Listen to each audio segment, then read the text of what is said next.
প্রিয় শিক্ষার্থীরা, আসসালামু আলাইকুম। আমি রাবিয়া সিদ্দিকা, ব্যবস্থাপনা বিভাগ। 2019-20 শিক্ষাবর্ষ উচ্চ মাধ্যমিক শ্রেণীর শিক্ষার্থীদের অনলাইন ক্লাসে স্বাগত জানাচ্ছি। আমাদের আজকের বিষয় বাণিজ্যিক ব্যাংকের ধারণা ও বৈশিষ্ট্য। গত ক্লাসে আমি বাণিজ্যিক ব্যাংকের কি কাহাকে বলে এটা পড়িয়েছি এবং ধারণা সম্পর্কিত কিছু আলোচনা করেছি। আজ বিস্তারিত আলোচনা করব। ইনশাল্লাহ তোমরা আমার সাথে থাকবে। চলো তাহলে আমরা আমাদের আলোচনায় যাই। বাণিজ্যিক ব্যাংক কি আমরা জেনেছি। বাণিজ্যিক ব্যাংক হচ্ছে একটি আর্থিক মধ্যস্থ প্রতিষ্ঠান যা জনগণের কাছ থেকে অল্প সুদে বা লাভে আমানত গ্রহণ করে এবং বেশি সুদে বা লাভে অন্যদের, জনগণের মধ্যেই অন্যদের ঋণ দেয় এবং এর পার্থক্যটাই হচ্ছে বাণিজ্যিক ব্যাংকের মুনাফা। তাহলে প্রথম যে পরিচয়টা আমরা দিয়ে শুরু করেছি সেটা কি বললাম? বাণিজ্যিক ব্যাংক হচ্ছে একটি আর্থিক মধ্যস্থ প্রতিষ্ঠান আর এ আমানত গ্রহণ ও ঋণ দান কার্য থেকে মুনাফা অর্জন করে থাকে। তাহলে সেই সম্পর্কিত ধারণাগুলো থেকে যদি আমরা একটা একটা করে বৈশিষ্ট্য বা আরও বিস্তারিত ধারণাগুলোকে আনতে যাই, তাহলে বাণিজ্যিক ব্যাংকের এই ধারণাগুলো আমরা আনতে পারি। দেখো, 1 নাম্বার এখানে আছে। 1 নাম্বার হচ্ছে বাণিজ্যিক ব্যাংক হচ্ছে একটি আর্থিক মধ্যস্থ ব্যবসা প্রতিষ্ঠান। এখানে আমি আন্ডারলাইন করেছি মধ্যস্থ ব্যবসা নিচে, কারণ যখন তোমাদের একটা উদ্দীপক দেওয়া হবে তখন উদ্দীপকে ব্যাংকের যদি পরিচয় দেওয়া হয়, তোমাকে হয়তো বলবে এবিসি একটি প্রতিষ্ঠান যা মধ্যস্থ আর্থিক মধ্যস্থ ব্যবসা প্রতিষ্ঠান হিসেবে জনগণের মধ্যে কাজ করে থাকে। তখন এই বৈশিষ্ট্য দিয়ে বা এই ধারণাটা দিয়েই তোমাকে খুব দ্রুত বুঝতে হবে এটা একটি বাণিজ্যিক ব্যাংক। তাহলে আমি আন্ডারলাইন করেছি এখানে আর্থিক মধ্যস্থ ব্যবসা নিচে। এটা হচ্ছে বাণিজ্যিক ব্যাংকের একটা পরিচয়। আচ্ছা, এরপর এসছে ইহা স্বল্প সুদে জনগণের কাছ থেকে বিভিন্ন হিসাবের মাধ্যমে অর্থ সংগ্রহ করে। এখানে হিসাবও একটা ইম্পর্টেন্ট জিনিস। বাণিজ্যিক ব্যাংক জনগণের কাছ থেকে যে আমানতগুলো নেয় এগুলো কিন্তু এমনি বাণিজ্যিক ব্যাংকে বোল্ডে বা আলমারিতে কেউ জমা রেখে যেতে পারবে না। এটা কি করতে হয়? একটা হিসাব খুলতে হয় এবং হিসাবের মাধ্যমেই ওগুলো জমা রাখতে হয়। তাহলে হিসাব এখানে ব্যাংক বা এই প্রতিষ্ঠান চেনা আরেকটা বিষয়। তাহলে আমরা যদি বাণিজ্যিক ব্যাংকে চিনতে চাই, আমাদেরকে সাথে এই কথাটাও বুঝতে হবে যে এটার সাথে একটা হিসাবের কি আছে, যোগাযোগ আছে। আচ্ছা, এরপরে আসো 3 নাম্বার হচ্ছে ওই সংগৃহীত অর্থ বেশি সুদে বা লাভে কি করে? স্বল্প মেয়াদী ঋণ হিসাবে অন্যান্যদের প্রদান করে। এখানে স্বল্প মেয়াদী ঋণও কিন্তু একটা ইম্পর্টেন্ট বিষয়। বাণিজ্যিক ব্যাংক সাধারণত স্বল্প মেয়াদী কি ঋণ দিয়ে থাকে, এরা দীর্ঘমেয়াদী ঋণ খুব একটা দেয় না। আমরা পরবর্তী যে বিষয়গুলি পড়ব, বাণিজ্যিক ব্যাংকের তারল্য নীতি, ওগুলোতে আমরা এই বিষয়গুলো বিস্তারিত পড়ব। এখন আমরা পরিচয় জানার জন্য কি জানছি? এটা স্বল্পমেয়াদী ঋণ হিসাবে অন্যান্যদের প্রদান করে। এরপর এসছে আমানতকারীদের প্রেরিত বা উত্থাপিত চেকের মূল্য পরিশোধ করে। বাণিজ্যিক ব্যাংকে আমরা টাকা জমা দেই, আমানত রাখি। সে আমানতটা কি সারা জীবনের জন্য ওখানে থাকবে? নিশ্চয়ই না। আমরা আমাদের প্রয়োজনে আমানত রাখি, আবার আমাদের প্রয়োজনে সে টাকাগুলো তুলে আনি। আমাদের বাণিজ্যিক প্রয়োজন, ব্যবসার প্রয়োজন, শিল্পের প্রয়োজন অথবা কারো নিজস্ব ব্যক্তিগত প্রয়োজনে এই টাকাগুলো আবার তুলে আনি। এখন তুলে আনতে গেলেও নিয়ম কানুনের মাধ্যমেই তোমাকে তুলে আনতে হবে, আবার জমা রাখতে গেলেও নিয়ম কানুনের মাধ্যমেই তোমাকে জমা রাখতে হবে। সেই জমা রাখার নিয়মটাকে আমি একটু আগেই বললাম যে হিসাবের মাধ্যমে জমা রাখে, আর তুলে আনার নিয়মটা কি, চেকের মাধ্যমে আমাদেরকে তুলে আনতে হবে। আমি যখন টাকাটা জমা রাখবো তখনই বাণিজ্যিক ব্যাংক আমার টাকার যে জমা রাখলাম তার একটা দলিল হিসাবে আমাকে একটা চেক দিল। সেই চেকটা বলতে গেলে আমার কাছে এক ধরনের দলিল। আমি যখন টাকা তুলতে যাব, আমি এমনি খালি হাতে একটা ব্যাগ নিয়ে, একটা থলে নিয়ে গিয়ে বাণিজ্যিক ব্যাংকে বলতে পারবো না যে আমার টাকা দেন।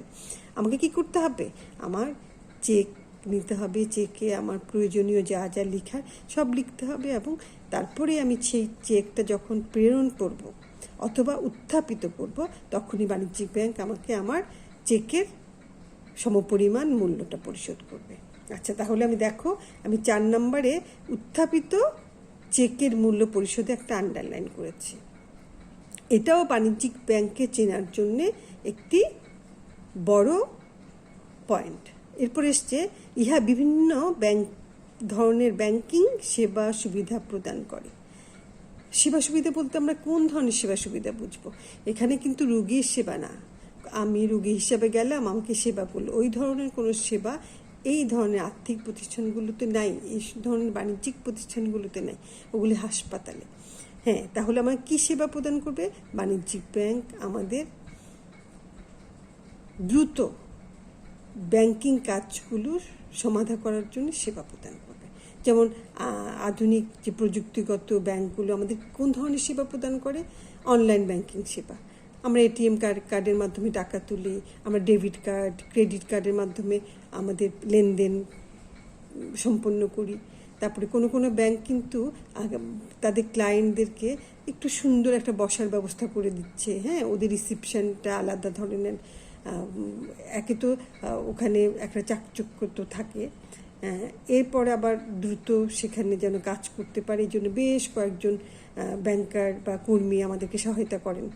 আবার কোনো ব্যাংকে দেখবা তুমি ঢোকার সাথে সাথে তোমার একটা আলাদা একটা আপ্যায়নের ব্যবস্থা থাকে। এগুলি হচ্ছে এক ধরনের সেবা। আচ্ছা, এরপর লাস্ট যে পয়েন্টটা, সেটা হচ্ছে ব্যাংকের সবচেয়ে গুরুত্বপূর্ণ যে পয়েন্ট, এই ব্যাংকের মূল উদ্দেশ্য হলো মুনাফা অর্জন করা। এই মুনাফা অর্জন আমরা কার্যাবলীতে পড়ব, এই মুনাফা অর্জন আমরা মূল নীতিতে পড়ব, এই মুনাফা অর্জন আমরা ব্যাংকের উদ্দেশ্যতে পড়ব। তাহলে আমরা কি দেখছি? বাণিজ্যিক ব্যাংক সম্পর্কিত ধারণায় একদম বেসিক যে জিনিসগুলো আমাদের জানতে হবে তা হচ্ছে, এটা একটা মধ্যস্থ ব্যবসা প্রতিষ্ঠান, এটা স্বল্পমেয়াদী ঋণ প্রদান করে, উত্থাপিত চেকের মূল্য সাথে সাথে পরিশোধ করতে তৎপর, তারপর এরা বিভিন্ন ধরনের সেবা সুবিধা প্রদান করে, আর এর মূল উদ্দেশ্য হচ্ছে মুনাফা অর্জন। আচ্ছা, এখন আসো আমরা এর বৈশিষ্ট্যে যাই। বৈশিষ্ট্যগুলো কি? বৈশিষ্ট্যগুলো হচ্ছে, প্রথম হচ্ছে মুনাফা অর্জন এর উদ্দেশ্য, আমি একটু আগে এটা আলোচনা করেছি। এরপরে সঞ্চয় সংগ্রহ, স্বল্পমেয়াদী ঋণ দান, এটাও আমি আলোচনা করেছি। এটা দেখো, 3 নম্বর হচ্ছে বিনিময়ের মাধ্যম সৃষ্টি। বাণিজ্যিক ব্যাংক কী করে? বিনিময়ের মাধ্যম সৃষ্টি করে। কিভাবে করে? মুদ্রা সৃষ্টি কিন্তু কোনো ব্যাংক করতে পারে না, একমাত্র কেন্দ্রীয় ব্যাংক সরকারের আদেশে মুদ্রা সৃষ্টি করতে পারে। মুদ্রা কি? মুদ্রা কোনো দেশের প্রচলিত যে লেনদেনের যে এককটা, সেটা হচ্ছে মুদ্রা। যেমন বাংলাদেশে টাকা, আমেরিকায় ডলার, আমাদের ভারতে কাছাকাছি দেশ ভারতে রুপি, এগুলো হচ্ছে মুদ্রা। তাহলে কোনো বাণিজ্যিক ব্যাংকই কিন্তু মুদ্রা সৃষ্টি করতে পারে না। এরা মুদ্রা সৃষ্টি করতে না পারলেও বিনিময় মাধ্যম হিসেবে চেক, তারপরে চেক কার্ড, ব্যাংক ড্রাফট, প্রত্যয়পত্র, এগুলো প্রদান করতে পারে। এগুলো তাদের ঋণের দলিল হিসাবে প্রদান করে, এবং এগুলো দিয়ে ঠিক মুদ্রার মতোই দেশের জনগণ বা তাদের ক্লায়েন্টরা লেনদেন করতে পারে। এই জন্যেই বলা হয় যে বাণিজ্যিক ব্যাংক বিনিময়ের মাধ্যম সৃষ্টি করে। আর্থিক প্রতিষ্ঠান হিসাবে বাণিজ্যিক ব্যাংক অতি সহজে এই ধরনের বিনিময় মাধ্যমগুলি সৃষ্টি করতে পারে, যা অন্যান্য ব্যাংকের পক্ষে পক্ষে সম্ভব না। অন্যান্য ব্যাংক বলতে আমরা কোন ব্যাংককে বোঝাচ্ছি? যেমন গ্রামীণ ব্যাংক, কর্মসংস্থান ব্যাংক, জুবলি ব্যাংক। আমি গত ক্লাসে তোমাদের বলেছিলাম যে কিছু তফসিল বহির্ভূত যে ব্যাংকগুলো আছে এরা কিন্তু এগুলো সৃষ্টি করতে পারে না। এরপরে এসছে শাখা ব্যাংকিং ব্যবস্থা। শাখা ব্যাংকিং ব্যবস্থা কি? বাণিজ্যিক ব্যাংক শুধুমাত্র একটা শাখার মাধ্যমে খুব কমই ব্যবসা করে থাকে। এরা সীমিত সংখ্যক অফিসের মাধ্যমে বাণিজ্যিক ব্যাংকগুলো ব্যবসা করে না। এরা দেশের বা বিদেশে বিভিন্ন এলাকায় বিভিন্ন ধরনের শাখা প্রতিষ্ঠা প্রয়োজন পড়ে, ওদের ব্যবসার প্রয়োজনেই এই শাখাগুলো ওরা প্রতিষ্ঠা করে থাকে। এতে করে আমানত সংগ্রহ, অর্থ স্থানান্তর, বৈদেশিক বিনিময় ইত্যাদি কাজ সহজ হয়। এই জন্যেই শাখা ব্যাংকিং ব্যবস্থাটা বাণিজ্যিক ব্যাংকের অন্যতম একটা কাজ বলতে পারো, অন্যতম একটা বৈশিষ্ট্যও বলতে পারো। এরপর এসছে তালিকাভুক্ত ব্যাংক। তালিকাভুক্ত ব্যাংক তোমরা এরই মধ্যে ব্যাংকিং ব্যাংকের যে প্রকারভেদ সেখানে পড়েছো, তারপরে আমি আলোচনা করছি, ওটার সাথে মিলিয়ে নাও। মনে পড়লে, যদি মনে না থাকে তাহলে আরেকটু ভালো করে শোনো। প্রত্যেকটা দেশে বিদ্যমান যে ব্যাংকিং আইন থাকে, যে বাংলাদেশেও বিদ্যমান যে ব্যাংকিং আইন আছে, সেই আইনের আওতায় এবং কেন্দ্রীয় ব্যাংকের অনুমতি সাপেক্ষে বাণিজ্যিক ব্যাংকগুলো গঠিত হয়ে থাকে। এবং বাণিজ্যিক ব্যাংকগুলো নিজস্ব প্রয়োজনেই, নিজস্ব সুবিধার জন্যই এই ধরনের ব্যাংকিং নিজস্ব প্রয়োজনে কেন্দ্রীয় ব্যাংকের যাবতীয় শর্তগুলি মেনে এর সদস্য ব্যাংকের তালিকায় নিজের নাম অন্তর্ভুক্ত করে এবং সংরক্ষিত যে তালিকাটা থাকে সেখানে নিজেদের নামগুলি অন্তর্ভুক্ত করে। বাংলাদেশের প্রায় সব বাণিজ্যিক ব্যাংকই কেন্দ্রীয় ব্যাংকে তালিকাভুক্ত। তাহলে তালিকাভুক্তি আমরা বুঝেছি যে বাণিজ্যিক ব্যাংকগুলো কেন্দ্রীয় ব্যাংকের বিভিন্ন শর্ত মেনে নিয়ে কেন্দ্রীয় ব্যাংকের তালিকাভুক্ত হয়, সেটাই হচ্ছে তালিকাভুক্ত ব্যাংক। আর আমি এর আগে তোমাদেরকে গত ক্লাসে বাংলাদেশের ব্যাংকিং একটা কাঠামো দেখিয়েছিলাম, সেখানে দেখো, আবার দেখাচ্ছি, দেখো তোমরা একটু খেয়াল করো। যেমন ব্যাংকিং কাঠামোতে কেন্দ্রীয় ব্যাংক, এই ব্যাংকেরই তালিকাভুক্ত হচ্ছে এই সবগুলো ব্যাংক। দেখো দেখো এখান থেকে তালিকাভুক্ত ব্যাংক 59টি। 59টির ভেতরে এই যে দেখালাম, এই দেখো ছকের মধ্যে, এগুলো সবগুলো হচ্ছে বাণিজ্যিক ব্যাংকের তালিকাভুক্ত। তাহলে আমরা দেখছি, কেন্দ্রীয় ব্যাংকের তালিকাভুক্ত। তাহলে আমরা দেখছি বাংলাদেশে প্রায় সব কয়টি ব্যাংকই কেন্দ্রীয় ব্যাংকের তালিকাভুক্ত, শুধুমাত্র ওই 5টি ছাড়া। যে 5টির কথা আমি গত ক্লাসেও বলেছি, যে আনসার ও ভিডিপি উন্নয়ন ব্যাংক, গ্রামীণ ব্যাংক, কর্মসংস্থান ব্যাংক, জুবলি ব্যাংক এবং পল্লী সঞ্চয় ব্যাংক। এই 5টি ছাড়া আর বাকি সব ব্যাংকই কেন্দ্রীভুক্তের তালিকাভুক্ত বাণিজ্যিক ব্যাংকগুলো, এবং এরা কেন্দ্রীয় ব্যাংকের আদেশ, নির্দেশ, নির্দেশনা মেনেই মুনাফা অর্জন উদ্দেশ্যে দেশে আর্থিক ব্যবসাটা করে থাকে। তারা আমি আশা করছি তোমরা এই পর্যন্ত যা আমি আলোচনা করলাম ওগুলি বুঝতে পারলা। এখন শেষ যে সেবাধর্মী প্রতিষ্ঠান, এটা বৈশিষ্ট্যে আমরা আবারও পেয়েছি। এর আগে আমরা ব্যাংক সম্পর্কিত ধারণায় বিভিন্ন ধরনের ব্যাংকিং সুবিধা প্রদান, এটারই এখানে আবার আলোচনা করা হয়েছে সেবাধর্মী প্রতিষ্ঠান।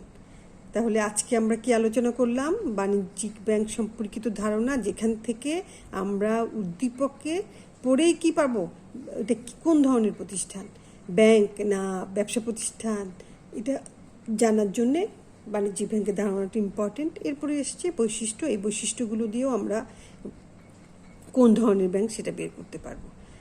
তাহলে আজকে পর্যন্তই রইল। আগামী ক্লাসে ইনশাল্লাহ আমাদের আবার যোগাযোগ হবে, কথা হবে, এবং তখন আমরা বাণিজ্যিক ব্যাংকের মূলনীতি পড়ব। ভালো থাকো, সুস্থ থাকো। আল্লাহ হাফিজ।